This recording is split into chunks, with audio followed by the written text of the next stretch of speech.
Molly Burdette. And why are you out here? Because, they shouldn't be outsourcing jobs, giving away Americans jobs to, make money for the company. People need jobs. Like, they shouldn't be doing that. So as a young person, you're afraid of what's going to happen to young people to try. Of course. It's a major problem in this country, always outsourcing jobs, and, we need to change that. Bernie Sanders. I'm out here to support the workers in this country who are really under the gun from corporate greed. And you say farm workers in 2 countries boycott Driscoll Berries. What's that about? Driscoll Berries is a distributor for Sakuma Farms in Washington and for Mexberry in Baja California, Mexico. And there's been a lot of problems with sexual harassment of female workers. Workers in Mexico are making about $12 a day. Workers in the state of Washington are working piecework, 40 pounds of strawberries for $10, a lot of strawberries. It's just been an abysmal corporation, and Driscoll claims that they don't know anything about the worker conditions and they're not responsible for it, the same old story. They're just the distributor and they work with suppliers, and it's the supplier problem they're the ones who are causing this problem. And Verizon, it's the same thing, sending jobs overseas, a rollback of health care contributions from the corporation. We have to stop it because it's a constant erosion, from the busting of the unions to rollback of health care, making workers work longer, harder for an income, and it's not even a living wage in many cases. In the case of Driscoll, it certainly isn't. So you've had enough? I've had enough, yeah. I think it's, and for the Driscoll berries that aren't organic, the pesticides are really horrendous that Sakuma and Mexberry uses. And do you think these companies care about health and safety conditions for their workers and their families in Mexico? No, I don't think they care at all. It's the bottom line, what's the profit margin, and how cheap can they get people to work, and they would love to have workers in this country match what's being made down there. Yeah, they suck. You think they would go for that, the workers in this country? Well, I think it has to get worse till people come out and do something about it. Maybe that's the answer. Working conditions have to be eroded to the point that people say, really, we've had enough. We've looked at the top 1% and seen them making unbelievable profits and salaries, and the workers are struggling just to be able to pay rent. My name is Matthew Stewart. Who are you with? I'm with Unite Here Local 2. I'm here to support Verizon workers who are fighting for a decent wage from a company who has lots of money to be able to pay them a decent wage, benefits, and whatnot. It's sad that they have to fight for that, but that's what's going on in America today. Corporations like Verizon don't feel like they're accountable, and so we need to take actions like this to push back. And Verizon is apparently making a lot of profits, billions of dollars. Right. Absolutely. So why nickel and dime their workers? Why not provide a livable wage, decent benefits, and whatnot? It's not like the workers are asking for their world. They just want a decent standard of living, which is what they should be able to expect from a company like Verizon. And Unite HRE Local 2 is also facing some issues with Meridien, or what's going on with your fight to unionize in San Francisco? Well, workers need to be able to have a free choice to be union if they want, without pressure or intimidation from bosses. And that's what we're fighting at against a company called Chesapeake, which owns the Meridien Hotel and also the Hyatt Fisherman's Wharf. That's what we're fighting for, workers' free choice to be able to choose a union. Well, they say that they want open shop. They'd like a right-to-work state if they could get it. What would that mean in California and San Francisco? Well, look, right to work means lower wages, lower benefits, lower everything for workers. Right to work for less is what it really means. But if you ask our members about open shop and they say, so I'm going to be paying dues for the union that helps get me wages and benefits, that helps protect me on the job, but you're going to get the same things and not pay anything, I don't think so. Our members won't tolerate it. Have your members been retaliated against to support unions at these hotels you're trying to organize? Have been pressured? You mean within the hotels? I think the hotels are very careful. I won't say they haven't been retaliated against, but the hotels know that that's illegal and that, a union like us is waiting for them to try something like that and retaliate against a union activist. Obviously, we won't tolerate that and we will fight back. So I think you'd have to ask for individual stories, but they're walking on eggshells in that respect. And how long have you been trying to organize those hotels? A long time. They've gone through several different changes to companies, and that's the problem. Once we've got a company where we want them, they just sell to another one, and then we have to start the fight over again. So that's been the tricky thing there. But we will, if you know Local 2, we don't stop until we win for those workers, and that's what we're going to do there. My name is Rupert. I'm with CWA, and we're here protesting Verizon not doing a good contract with its East Coast workers. They make billions in profits, and they're not sharing it with their actual workers that make them a profitable company. So we're just out here on the West Coast letting people know. What's happening with these Verizon workers? They've been out for a while. It looks like they're going to be out for a while. From what I hear, that at the bargaining table, there's no movement whatsoever. So we're in it for the long haul. I think they went out for 5 weeks a couple years ago, and it looks like they're ready to do at least that again. So. And I also understand AT&T workers are without a contract? We are working without a contract right now, and AT&T is also playing hardball at the table. We haven't gone out on strike yet, but that may be coming. You think they're forcing a strike by taking a hard line against the union? They have some legislation that they're trying to pass. They want the contract the way they are. I think that they're leveraging a couple of different things to try to get everything they want. And yeah, I think what legislation? There's a bill, AB 2395, that would get AT&T out of being carrier of last resort. It would allow them to shed some central offices and some legacy services so that rural communities, the poor communities, the places where they don't feel they're making enough money, they won't have to continue to commit as a publicly chartered utility to expend the resources to provide for them.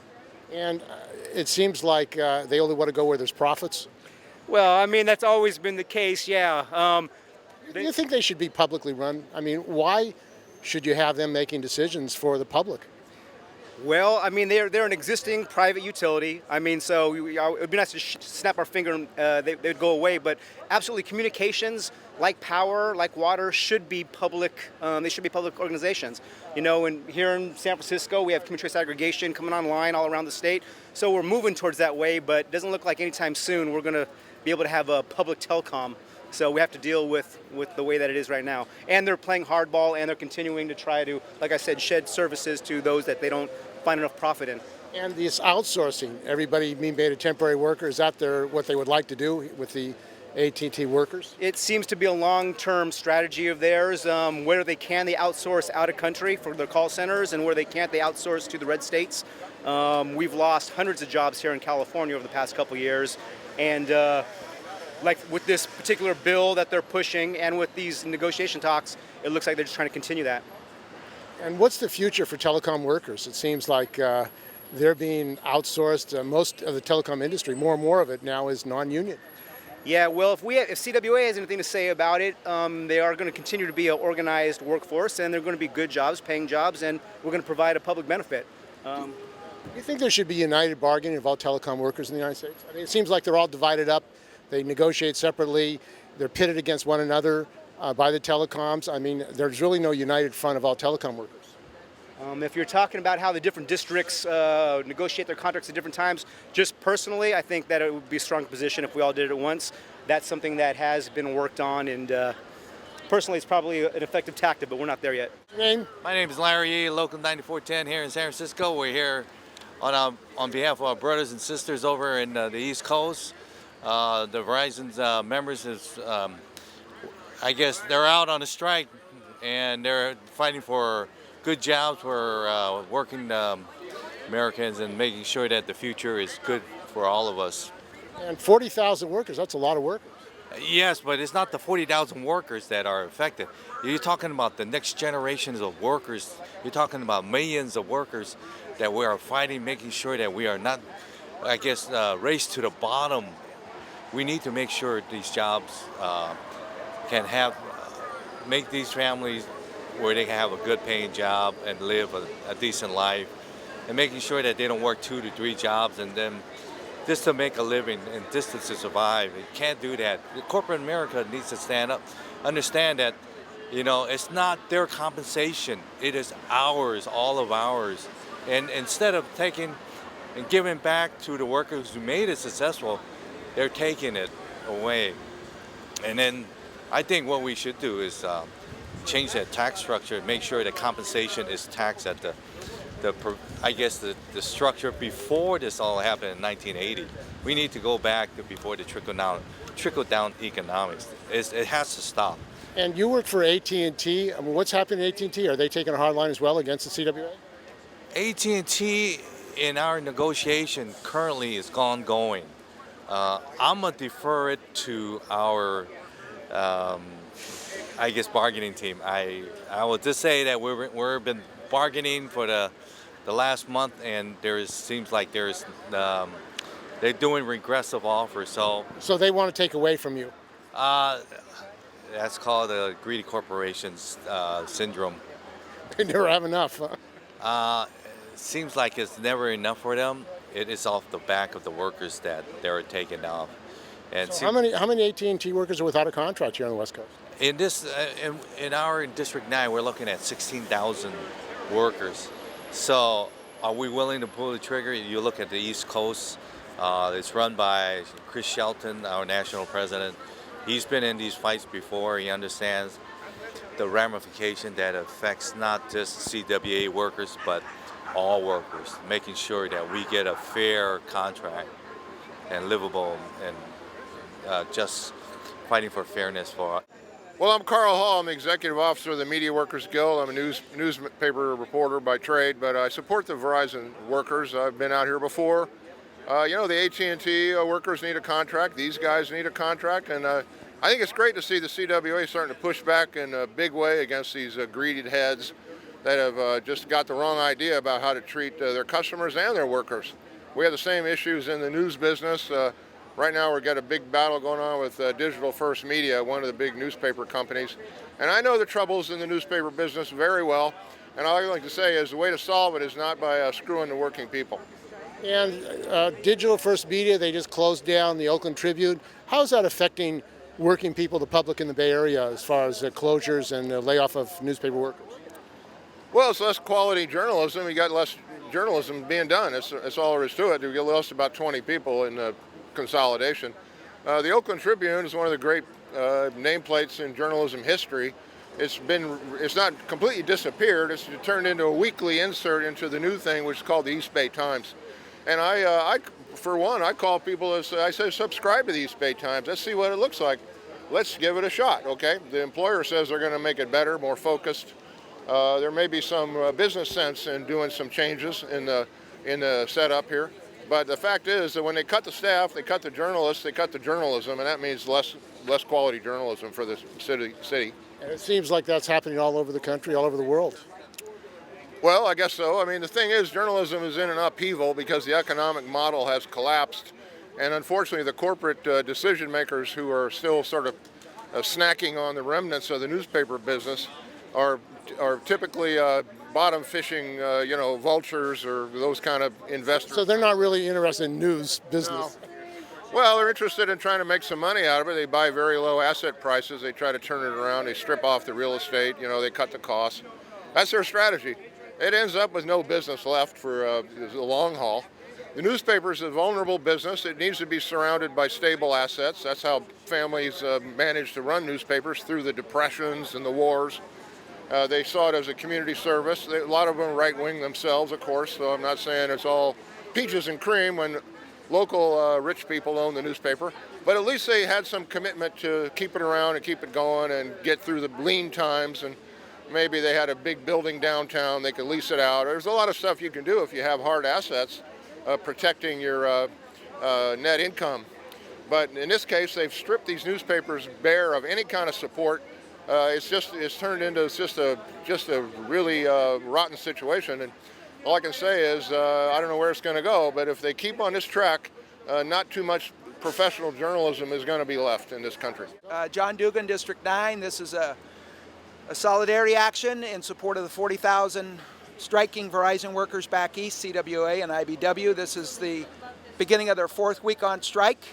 It seems to be a very intractable no significant negotiations going on, and the main issues are about the jobs. They want to have a right to contract out jobs, offshore jobs. They want to freeze pensions. They want to dramatically increase retiree health care costs, as well as for the current employees, do away with sick days, increase their health care costs. And we've organized a number of stores back there, the Verizon wireless stores, and the company is not really doing much in the way of bargaining. So those are the main issues, and we feel like this is a fight for beyond just 40,000 people. This is going to highlight the income inequality. Verizon has made $39 billion in profit in the last 3 years. So they're making a lot of money. A lot of money. And they're taking a hard line. They want to make more money. Corporate greed. Jaime Arabia. Who are you with? I'm with Local 665. Of who? Hipsters. Yes. So you're out here today in front of the Verizon, May 5th. What's going on here today? We're trying to make people aware of the need to have a decent contract for the workers, and also fighting for justice. Today is Cinco de Mayo. You know, as a Latino, we also commemorate another big struggle in our culture. So just trying to make people aware that the justice for workers has to be a permanent, ongoing, everyday struggle. So this is the main reason why I'm here. I'm supporting the workers from Verizon. And what kind of issues does your union face, your membership face, as far as attacks on your worker rights? Well, it's mainly economic issues, you know, fighting for decent contracts, decent wage scales for our members. I used to work for the car rental industry at the San Francisco airport. I retired last year. So you being hurt by Uber, and I mean, as far as what they're doing to workers, part-time workers, temporary work? I think that's an issue that the union, I think, is taking on. Right now, you know, I'm more as an individual. You know, I live in the Excelsior district. How do you live in San Francisco these days? I'm sorry? How do you survive in San Francisco these days? It's a struggle, like I said. You know, it's an everyday struggle. We have to, you know, try to, make friends with people and help each other, and because by yourself it's impossible. You know, rents are high, so it's an ongoing struggle, you know, in different areas. Yeah, Charles Minster, member of Senior Disability Action, and supporter of the Spartacus League. I'm here to defend the workers at Verizon. I think the best way to defend them, though, would be to get the rest of the CWA out, since there's no contract at AT&T. No contract, no work. That's what I was brought up under. And apparently that doesn't work for the union leadership. So, I mean, it seems like more and more workers are under attack. Verizon is a very wealthy company. They're making billions of dollars that they don't want to share it.